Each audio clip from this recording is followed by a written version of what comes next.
हमारे चैनल से जुड़ने के लिए YouTube पर लिम्रा एजेंसी सब्सक्राइब करें।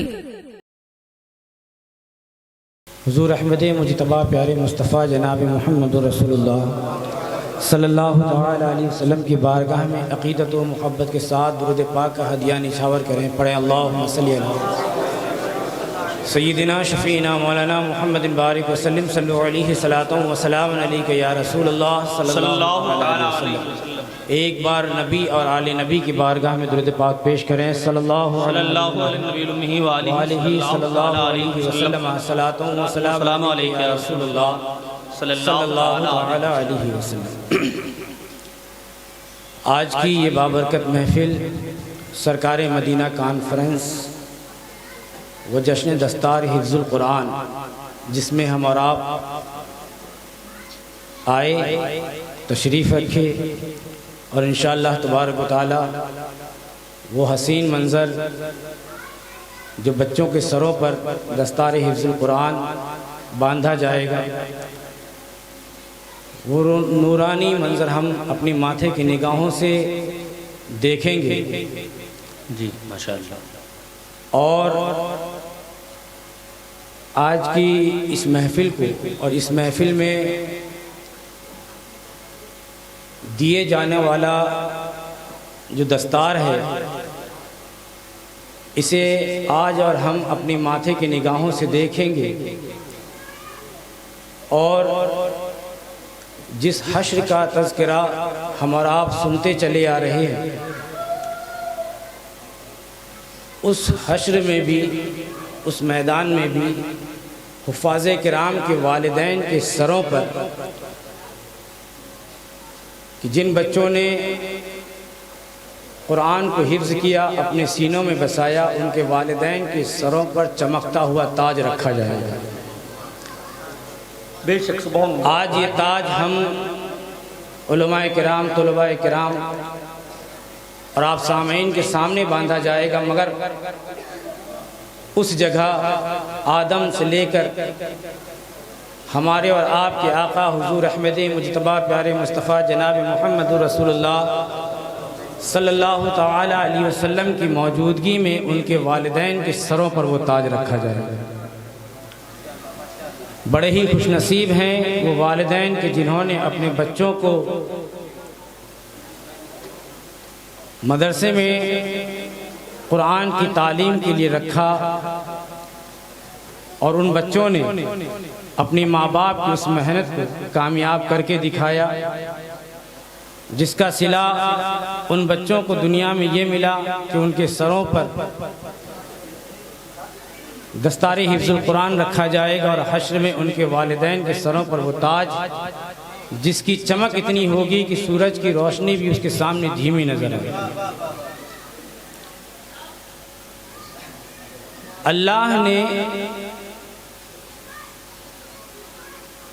कुरान मजीद में फरमाया, और ये कुरान जो हमारे और आपके दरमियान है, जिसकी हम तिलावत करते हैं, जिसको हम पढ़ते हैं, जिसको हिफ्ज़ करने के बाद बच्चा हाफिज़ कुरान होता है, उसको उसके अल्फाज व तर्ज़ व तरन्नुम के साथ अगर पढ़ा जाए तो वो कारी होता है, वाह, और उन्हीं की तफसीर को समझा जाए तो वो आलिम होता है। अल्लाह ने इस कुरान मजीद को उस वक्त लिखा कि जब कोई शय मौजूद नहीं थी, और जब अल्लाह ने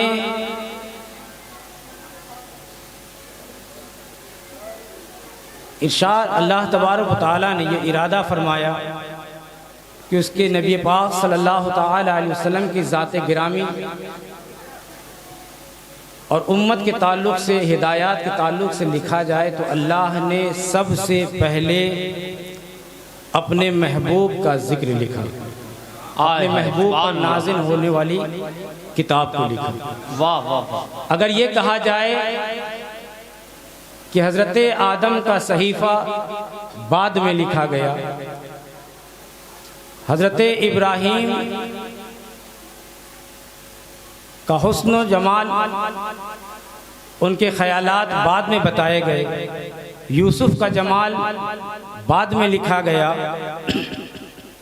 अल-गर्ज़ के तमाम अंबिया किराम का जिक्र और चर्चा बाद में लिखा गया। अगर अल्लाह ने सबसे पहले कुछ लिखा तो आमना के लाल के अब उन्होंने कुरान लिखा।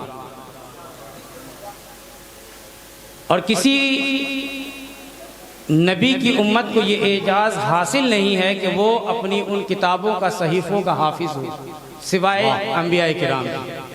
मगर नबी पाक सल्लल्लाहु ताला अलैहि वसल्लम की उम्मत का ये एजाज़ है कि हमारे घर का 3 साल, 4 साल, 8 साल, 10 साल, यहाँ तक कि अगर बुढ़ापे को भी पहुँच जाए और उसमें कुरान को पढ़ने का जज्बा है तो वो उस वक्त में भी हाफिज़ कुरान बने। हाय हाय, सुभान अल्लाह, सुभान अल्लाह। बेशक अल्लाह ने जिस कुरान को तमाम अंबिया किराम और तमाम कायनात की शय से पहले लिखा, उस कुरान की तफसीर भी फरमाई। एक कुरान वो कि जिसको हम और आप पढ़ते हैं, हिफ्ज करते हैं, और एक कुरान वो जो हजरत आयशा के हुजरे में मौजूद है। एक कुरान वो जिसे हम हिफ्ज करते हैं, वो हमारे मदरसों में, मस्जिदों में, घरों में पाया जाता है। और एक कुरान वो जो खुम्बते खजरा में आराम फरमा। अल्लाह अल्लाह अल्लाह। तो अल्लाह ने ये कुरान जिसकी हम और आप तिलावत करते हैं, जिसको पढ़ते हैं, ये हर्फ में मौजूद है और वो कुरान तफसीर में मौजूद है। और ये कोई उलमा या मैं अपनी तरफ से नहीं कहते। हज़रत आयशा सिद्दीक़ा रज़ियल्लाहु ताला अन्हा से जब किसी ने सवाल किया कि रसूलुल्लाह सल्लल्लाहु ताला अलैहि वसल्लम के बारे में बताएं, तो हज़रत आयशा ने फरमाया, क्या तुमने कुरान को नहीं पढ़ा? कुरान को पढ़ो। जो कुरान है वही नबी है, जो नबी है वही कुरान की है।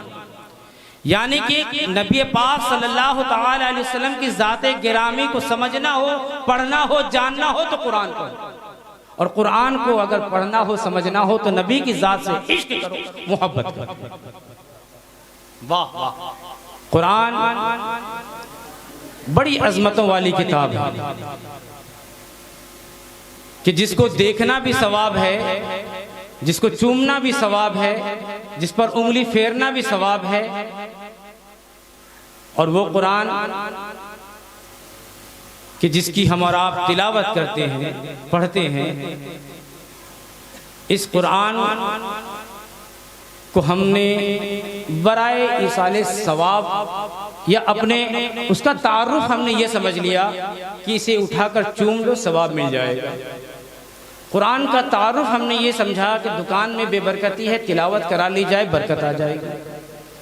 कुरान का तारुफ हमने ये समझा कि कुरान को सिर्फ उंगली रखकर पढ़ लिया जाए तो ये उसका तारुफ है।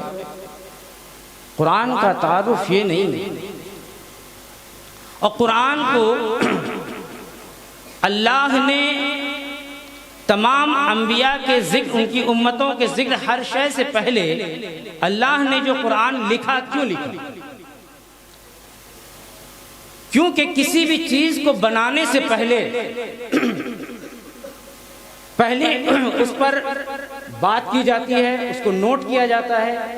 नोट करने के बाद, लिखने के बाद फिर उस पर रिसर्च किया जाता है, उसके आज़ा बनाए जाते हैं, उसको देखा जाता है, फिर चलाया जाता है। तो जो कुछ उसने अपने नोट में लिखा है, उस नोट पे लिखने के बाद फिर उस पर तजुर्बा करता है। ऐसा नहीं कि एक एक चीज़ लाते गए, जोड़ते गए, बनाते गए, फिर कुछ गलती होगी, फिर उसको तोड़ा, फिर बनाया, नहीं। पहले उसमें क्या क्या लगेगा, क्या क्या चीज़ें ज़रूरत, कौन सी चीज़ कहाँ फिट होगी, कैसे लगाई जाएगी, इस तरह से इजाज़त। हम और आप दुकानों में, शॉपिंग मॉल में, दुकानों पे जाते हैं, खरीदारी करते हैं। हर वो शय जो इलेक्ट्रॉनिक चीज होती है, मशीन की चीजें होती है, और जिसे चाहे वो मोबाइल हो, चाहे दीगर चीजें हों, जब उसको खरीदा जाता है तो उसमें एक वेलकम किट मिलता है या एक छोटी सी किताब मिलती है या एक छोटा पर्चा मिलता है जिसमें उसके इस्तेमाल का तरीका लिखा होता है। उसमें लिखी हुई होती है कि इसको कैसे स्टार्ट करना है, कैसे ऑफ करना है, कैसे चलाना है, रुक जाए तो क्या करना है, इसमें अगर इलेक्ट्रिक सप्लाई नहीं हो रही है तो क्या करना है, इलेक्ट्रिक ज्यादा आ रही है तो क्या करना है, अगर एक्स्ट्रा अगर हो गया तो क्या करना है, तो उसके बारे में उस पर्चे में पूरी डिटेल से लिखा होता है। तो दुनिया में जब कोई चीज बनाई जाती है तो उसके बारे में नोट किया जाता है, उसको पहले बताया जाता है वेलकम किट के साथ में, उस मशीनरी के साथ में, उस चीज के साथ में वो पर्चा दिया जाता है। उसी तरह जब अल्लाह ने इंसान की तख्लीक की, जब इस 6 फुट 5 फुट के इंसान को बनाना चाहा, नारे रिसालत उलमाए अहले सुन्नत हजरत अल्लामा मुफ्ती रफी निजामी साहब किबला, तो जब अल्लाह ने इंसान को बनाना चाहा तो इंसान को बनाने से पहले अल्लाह ने इंसान के लिए वो चीजें जो उसके लिए जरूरी थी वो अल्लाह ने कुरान पाक में दर्ज फरमा दिया।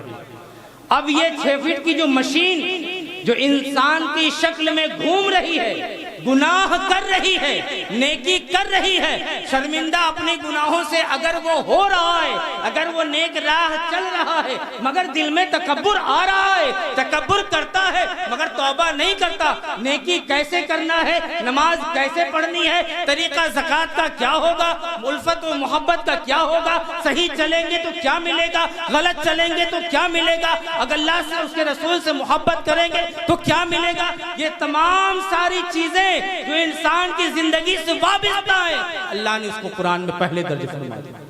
सुभान अल्लाह, सुभान अल्लाह। इंसान चाहता है कि वो हिदायत के रास्ते पर आए तो वो अल्लाह के कुरान को पढ़े, मगर जो मशीन के साथ में जो चीजें आती है उसको तो हम पढ़ते हैं, मगर हमारे लिए जो जरूरी है, तख्लीक का मकसद है, हम उसको नहीं पढ़ते।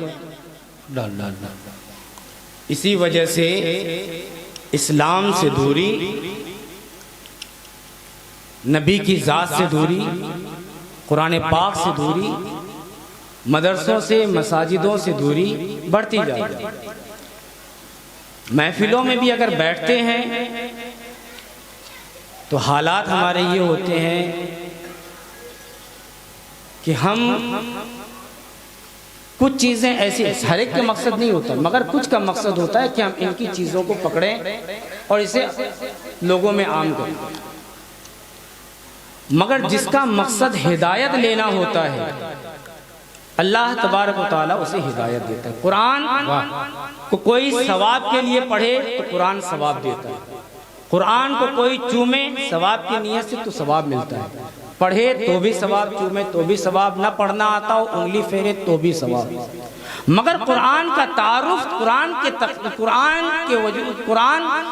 पाक के इस दुनिया में नबी पाक सल्लल्लाहु अलैहि वसल्लम पर नाजिल होने का मकसद तो सिर्फ हमें खैर और बरकत हासिल करना नहीं था, अपने मरहूमीन की मगफिरत कराने का मकसद तो नहीं था। तो कुरान का मकसद क्या है, हमने जो मकसद, जिस मकसद से अल्लाह ने हमें कुरान दिया वो काम तो हम नहीं कर रहे, बाकी नेकी और सवाब के काम के लिए हम उसको जरूर इस्तेमाल करें। तो हम कुरान से पूछें कि कुरान किस लिए अल्लाह ने भेजा, तो कुरान खुद फरमाता है अल्लाह तबारक व तआला ने मुझे हिदायत वाली किताब बनाकर दिया, जो मुझे पढ़ता है और मुझ पर पढ़कर उस पर अमल करता है तो मैं उसकी बुलंदियों को उस मकाम तक पहुंचा देती हूँ कि जिसके वो लायक है और जिसके मेरे तख्लीक का, मेरे दुनिया में वजूद में आने का मकसद है, मैं उस मकसद के इख्तिताम तक उसे पहुंचा देती हूँ। ये कुरान का मकसद है, मगर हमने कुरान की आयत खुद कहती है कि कुरान का मकसद हिदायत है, मगर हम हिदायत नहीं लेते। अच्छा, कुरान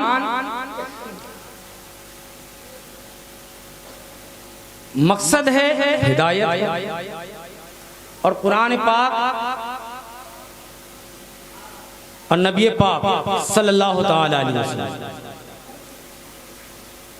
इन दो, कुरान और नबी पाक सल्लल्लाहु ताला अलैहि वसल्लम के बारे में अगर हम ये कहें कि अल्लाह ने जो अपने नबी पर कुरान का नुज़ूल फरमाया, अल्लाह ने अपने नबी को उन कुरान की आयतों की तफसीर भी बताई, मगर वो कुरान हम तक आया कैसे, कुरान हम तक पहुंचा कैसे, ये तफसीर हम तक आई कैसे, ये कुरान, ये नमाज, ये रोज़े, ये हज, ये ज़कात, ये सदका, ये खैरात, ये मदारिस, ये मस्जिदें, ये इखलाक, ये मोहब्बत, ये दाढ़ी, ये टोपी, ये जुब्बा, ये अमामा, ये पगड़ी हम तक आया कैसे,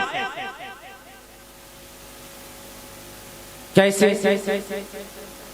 अल्लाह के नबी कुरान सिखाने वाले और सहाबा कुरान सीखने वाले, और कुरान को नबी ने सहाबा को सिखाया और सहाबा के जरिए से ये कुरान, ये तमाम सारी चीजें होते होते आज हमारे तक पहुंची है।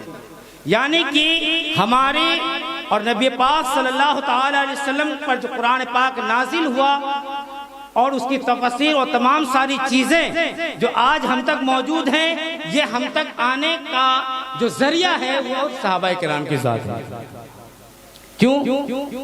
इसलिए कि अल्लाह तबारक व तआला ने इसका भी जिक्र कुरान में फरमाया, ऐ महबूब, हमने इस दीन को मुकम्मल फरमा दिया और हमने आप पर नेमतें तमाम कर दी। नबी पाक सल्लल्लाहु ताला अलैहि वसल्लम ने हज्जतुल विदा के मौके पर आखिर में यही फरमाया, ऐ लोगों, क्या मैंने तुम तक अल्लाह का दीन पहुंचा दिया? सारे ने कहा हाँ। अब ये तुम्हारी जिम्मेदारी है कि जो लोग गायब हैं, जो मौजूद नहीं हैं, उन तक पहुंचाना ये तुम्हारी जिम्मेदारी है। यानी कि अल्लाह और उसके रसूल ने, अल्लाह ने कुरान की आयत का नुज़ूल फरमा कर सहाबाए किराम की ड्यूटी लगा दी और फिर नबी पाक सल्लल्लाहु ताला अलैहि वसल्लम ने हज्जतुल विदा के मौके पर इस बात का जिक्र फरमाकर सहाबाए किराम की ड्यूटी लगा दी कि अब जो यहाँ मौजूद नहीं है उन तक इन तालीमात को पहुँचाना ये आपकी जिम्मेदारी है। और ये जिम्मेदारी सहाबाए किराम ने बखूबी निभाई, तभी तो आज ये कुरान हम तक पहुंचा, ये दाढ़ी हम तक पहुंची, नबी की सुन्नतें पहुंची, अमामा, पगड़ी, टोपी, कुरान, ये सारी चीजें देन किसकी? ये सहाबा की। अगर सहाबा न होते, सहाबा न समझते तो ये हमारे तक आती कैसे? सहाबा अगर न होते ये हम तक आती कैसे? तो इसीलिए कि हमारे और नबी के दरमियान, हमारे और नबी के दरमियान अगर सहाबा हैं, जो जाने कि सहाबा हमारे दरमियान हैं, तो वो जान ले हकीकत में कि नबी का इश्क उन्हीं से है। और जो ये सोचे कि सहाबा की शान में गुस्ताखी करे, बेअदबी करे और कहे कि डायरेक्ट लेंगे, तो डायरेक्ट कभी कोई चीज किसी को मिलती नहीं है, बस जरिया ही मिलती है। बिना किसी जरिए के, बिना किसी वसीले के कभी किसी को कुछ मिला नहीं है। कुरान वो किताब है कि जो लारैब है, हर ऐब से पाक है। तो कुरान भी पाक है, कुरान भी बेऐब है और नबी की ज़ात गिरामी भी बेऐब है। नबी की ज़ात भी बेऐब, कुरान भी बेऐब, ऐब किसी में नहीं है। मगर एक चीज है कि अल्लाह भी पाक है, नबी भी पाक है। जिस मुसल्ले, जिस गद्दे पर आप बैठे हैं वो भी पाक है। जिस मस्जिद के मुसल्लों पर हम नमाजें पढ़ते हैं वो भी पाक है। जिस मिंबर पर हम बैठे हैं वो भी पाक है। जो कपड़ा हम पहने हैं वो भी पाक कपड़ा भी है, पाक मुसल्ला भी है, पाक चटाई भी है, पाक नबी की जात भी है, पाक अल्लाह की भी जात है। बेशक बेशक, ये सब पाक है। तो पाक का पाक से फर्क कैसे पता चलेगा? अल्लाह पाक, नबी पाक, मुसल्ला पाक, मिंबर पाक, कपड़ा पाक। मगर इन तमाम पाकों में जो पाक में जो फर्क आता है वो ये है कि हमारा कपड़ा पाक है मगर ये नापाक हो सकता है। वाह वाह, हमारा कपड़ा पाक है, निजासत लग सकती है, नापाक हो सकता है। जिस चटाई पर बैठे हैं उस चटाई पर गंदगी लग सकती है, नापाक हो सकता है, मगर नबी पाक सल्लल्लाहु ताला अलैहि वसल्लम की जात गिरामी असल में हर ऐब से पाक है। सुभान अल्लाह, सुभान अल्लाह। नबी पाक सल्लल्लाहु अलैहि वसल्लम की जात गिरामी हर ऐब से पाक है। हमने कहा अल्लाह ऐब से पाक है, मेरा अकीदा भी कहता है कि अल्लाह हर ऐब से पाक है, मगर रसूलुल्लाह भी हर ऐब से पाक है। हाय हाय हाय, बेशक बेशक, सुभान अल्लाह, सुभान अल्लाह। नारे तकबीर, नारे रिसालत। उलमाए अहले सुन्नत कारी असरार साहब क़िबला। तो इंसान उसकी चीजें पाक हैं मगर नापाक हो सकती है, मगर रसूल पाक की जात पाक भी है, बेऐब भी है, वो नापाक नहीं हो सकती, क्योंकि अल्लाह ने अपने नबी को बनाया ही कुछ ऐसा। इसीलिए तो अल्लाह ने हमारे कपड़े नापाक हो सकते हैं, मगर नबी का कोई भी शय नापाक हो नहीं सकता, बल्कि अल्लाह ने अपने नबी पाक सल्लल्लाहु ताला अलैहि वसल्लम को तमाम ऐबों से पाक रखा है। यहां तक के जो भिनभिनाती हुई मक्खियां हैं, वो नापाक मक्खी भी नबी के जिस्म के करीब करीब भटक नहीं सकती, इतना अल्लाह ने पाक रखा है। मगर अल्लाह की जात भी पाक है, हर ऐब से पाक है, मगर अल्लाह की जात हर कमजोरी से पाक है। अल्लाह तबारक व तआला की जात हर कमजोरी से पाक है। खाना खाना ऐब नहीं है, कमजोरी है। तो नबी ने जो खाना खाया वो दिखाने के लिए, वो ऐब नहीं है जो नबी ने खाया। हमारे लिए अगर हम खाना न खाएं तो हमें भूख लगेगी, कमजोरी आएगी, ये ऐब है। हमें हाजत होती है इस्तिंजे की, न करेंगे तो मजबूर हो जाएंगे, बीमार हो जाएंगे, तो ये चीजें हमारी कमजोरी है। मगर अल्लाह के नबी सल्लल्लाहु ताला अलैहि वसल्लम, अल्लाह के नबी सल्लल्लाहु ताला अलैहि वसल्लम की जात गिरामी और उनसे वाबिस्ता उनके जिस्म अतहर से लेकर उनके पैरान, उनके कमली तक अल्लाह ने सबको पाक रखा है और बेऐब है। तो जब अल्लाह तबारक व तआला अपने प्यारे नबी सल्लल्लाहु ताला अलैहि वसल्लम से इतनी मोहब्बत करता है कि इन तमाम ऐबों से पाक रखा, तो जो लोग सिद्दीक़ अकबर हो के उमर फारूक हो, इनके मामले में अगर उलझते हैं तो वो किस तरह का ईमान रखते हैं कि सिद्दीक़ अकबर की शान में गुस्ताखी करते हैं और कहते हैं कि सिद्दीक़ अकबर और हजरत अली के ताल्लुक से बहस व मुबाहिसा करते हैं, बातें करते हैं। अगरचे अली हजरत अली रजी अल्लाह ताला अन्हु की शान में वो खूब बढ़कर बातें करते हैं, मगर अगर सिद्दीक़ अकबर की शान में गुस्ताखी करते हैं, उनमें ऐब निकालते हैं, तो जानो अल्लाह ने जब अपने नबी के इर्द गिर्द किसी ऐसे शख्स को नहीं आने दिया कि जो चीज नापाक हो, तो आप क्या ईमान रखते हैं कि अगर सिद्दीक़ अकबर में अगर सिद्दीक़ अकबर में ऐसी कोई चीज होती तो क्या अल्लाह तबारक व तआला सिद्दीक़ अकबर को नबी के करीब आने देता? नहीं आने देता। और ऐसे वैसे करीब नहीं है, ऐसे वैसे करीब नहीं है। लोग मरने के बाद हमारा चेहरा नबी के रोजे की तरफ होता है, मगर सिद्दीक़ अकबर रजी अल्लाह ताला अन्हु का पूरा जिस्म नबी पाक सल्लल्लाहु ताला अलैहि वसल्लम के रोजे।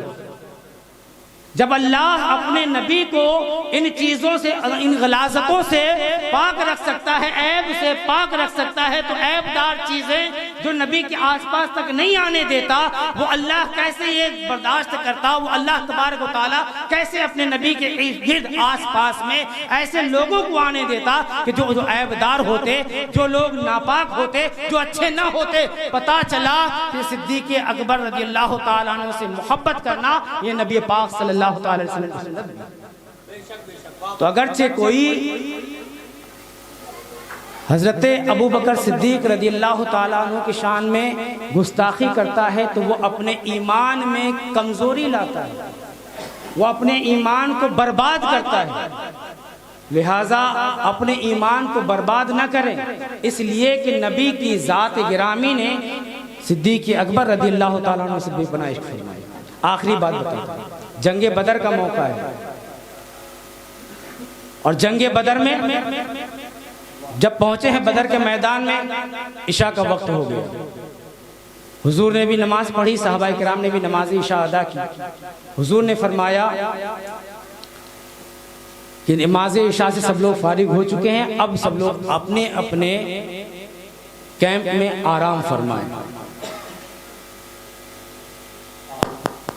सब लोग आराम फरमाएं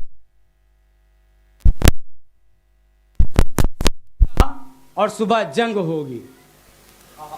सहाबा को आराम करने का हुक्म दिया और खुद अपने खेमे में चले गए। और जो वहां मौजूद थे, दो सहाबियों की ड्यूटी लगाई कि अंदर किसी को आने न देना, किसी को अंदर दाखिल होने न देना, मगर अगर सिद्दीक आते हैं तो उन्हें आने देना और उन्हें रोकना मत। तो हजरत इत्तिफाक के बाद देखें कि हुजूर ने फरमाया अगर सिद्दीक आए तो उन्हें मत रोकना, उन्हें आने देना, बाकी अगर कोई आता है तो उन्हें आने न देना। हुजूर गए और अल्लाह तबारक व तआला से गिरिया वजारी और दुआ करने लगे। हजरत सिद्दीक अकबर रज़ी अल्लाह तआला अन्हु फरमाते हैं कि जब मैं अंदर दाखिल हुआ तो मैंने देखा हुजूर पाक सल्लल्लाहु अलैहि वसल्लम का सर मुबारक सजदे में, और जिस जगह पर नबी सजदा कर रहे हैं उस जगह आसपास नबी के आंसुओं से वो जगह तर हो चुकी है, वो जगह भीग चुकी है। और नबी की जबान पे जारी है कि मौला मेरे पास जो जमाई हुई दीन इस्लाम की तबलीग में, बताने में, समझाने में जितने लोग आए ये 313 लोग हैं कि जो मेरे कहने पर तेरी रजा की खातिर ये लोग हाजिर हो। वो भी इन 313 लोगों में 6 लोगों के पास में तलवारें हैं, सब निहत्ते भी हैं, भूखे भी हैं, प्यासे भी हैं। मौला जो मेरी कमाई थी वो सब मैं लेकर आ गया तेरी रजा के खातिर, इस दीन के खातिर। मौला मैं लेकर सबको आ गया, अब आगे इनको अगर ये लोग जो आज तेरे लिए हाजिर हुए, तेरे इस्लाम को गालिब करने के लिए हाजिर हुए, तेरे इस्लाम को आगे बढ़ाने में मदद के लिए हाजिर हुए, भले इनकी तादाद 313 है, मौला तू अपना फजल फरमा दे, इन्हें फतह अता फरमा। मौला अगरचे तू इनकी मदद न फरमाएगा तो जान ले मौला कयामत तक फिर कोई तेरा नाम लेने वाला नहीं। फिर जंग बदर का हमने वाकया सुना कि साहब फिर उसमें फरिश्ते भी आए, जंग हुई और अल्लाह तबारक व तआला ने अपने नबी को फतह और नुसरत दिलाई, फतह हासिल हुई। तो सिद्दीक अकबर का बताने का मकसद ये है कि नबी पाक सल्लल्लाहु अलैहि वसल्लम ने हर सहाबी से बेपनाह उल्फत व मोहब्बत फरमाया। हर सहाबी जिसने नबी को अपने माथे की निगाहों से देखा ईमान की हालत में और उसी हालत में खात्मा हुआ, वही सहाबी है। और हर सहाबी के बारे में फरमाया किसी की भी तरीक़े को अपनाओगे, अपना लोगे, जन्नत की तरफ चले जाओगे। तो लिहाजा हम और आप कुरान पाक की महफिल में बैठे हैं। अल्लाह तबारक व तआला जो कुछ मैंने बोला गलत सलत अगर कुछ निकला तो अल्लाह तबारक व तआला मेरे गुनाहों को माफ़ फरमाए। अस्तगफिरुल्लाह रब्बिल मिन कुल्लि ज़ंबि व अतूबु अलैह। और जो कुछ सही तौर पर पढ़ा गया, बताया गया, उस पर हमें आपको हम सबको अमल खैर की तौफीक अता फरमाए। अस्सलामु अलैकुम व रहमतुल्लाहि।